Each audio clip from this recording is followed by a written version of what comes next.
vois et j'observe des entreprises dont le taux de marge net, par exemple, est sans commune mesure à ce qu'on peut voir dans l'agriculture en général. 100 euros de chiffre d'affaires, 40 euros de résultat net. C'est exceptionnel, mais c'est ce qu'on peut voir en circuit court. Le premier écueil, on part petit et souvent on reste petit. 50, 70 000 euros de chiffre d'affaires par unité de main-d'œuvre, ça paraît être un objectif minimum. Parce que si je fais sur ces 70 000 à peu près 30% de BE, c'est ce qu'on a à peu près, ou 40% de BE, la moitié de cette BE en résultat, 15 000 euros, bon ouais, on ne fait pas fortune. Hein. Deuxième élément, alors qui est un élément clé, c'est ces volumes-là, à quel prix je les vends. Alors là, il y a une vraie difficulté, parce qu'on n'est pas habitué. Quand on est agriculteur, souvent, le prix il est fixé par l'aval, et en plus, souvent, c'est l'aval qui fait la facture. Alors, troisième élément, c'est comment on va distribuer ce produit. Et donc, il n'y a pas de règle. Tous les circuits de distribution sont intéressants. C'est un problème d'adéquation entre la manière et le type de produit que je vends et les clients que je vais toucher. En France, on est plutôt des professionnels du prévisionnel. Donc on fait des recettes, des dépenses, on imagine des évolutions de chiffre d'affaires, point final. Un business plan, lui, il intègre les dimensions qualitatives du projet. Pourquoi je fais ça? Qu'est-ce que je veux faire? Comment je m'organise? Avec qui je vais travailler?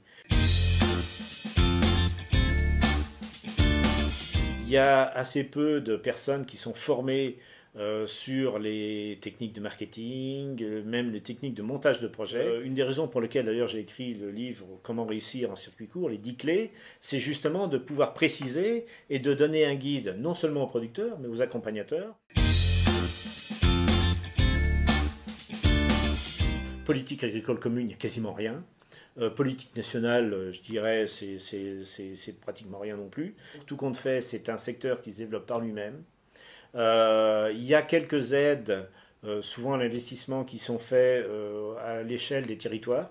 Les régions sont assez dynamiques sur ce sujet-là.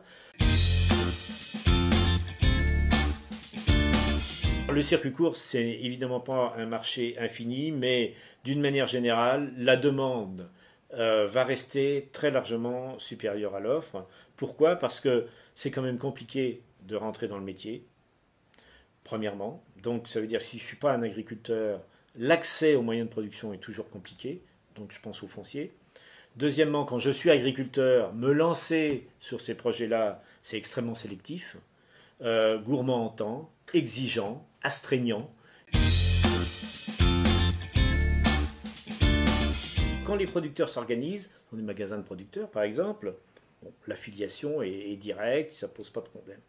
Mais quand il n'y a rien, eh bien, il y a des gens qui organisent pour vous, qui s'engouffrent dans cette brèche où le producteur parfois a du mal à s'organiser pour trouver son consommateur. Alors évidemment, ils apportent un service, il n'y a pas de problème, hein.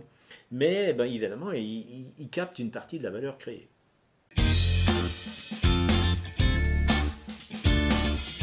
Internet, c'est un outil de communication, un outil de commercialisation des produits qui permet à des petites entreprises de toucher la planète entière avec des coûts commerciaux extrêmement faibles.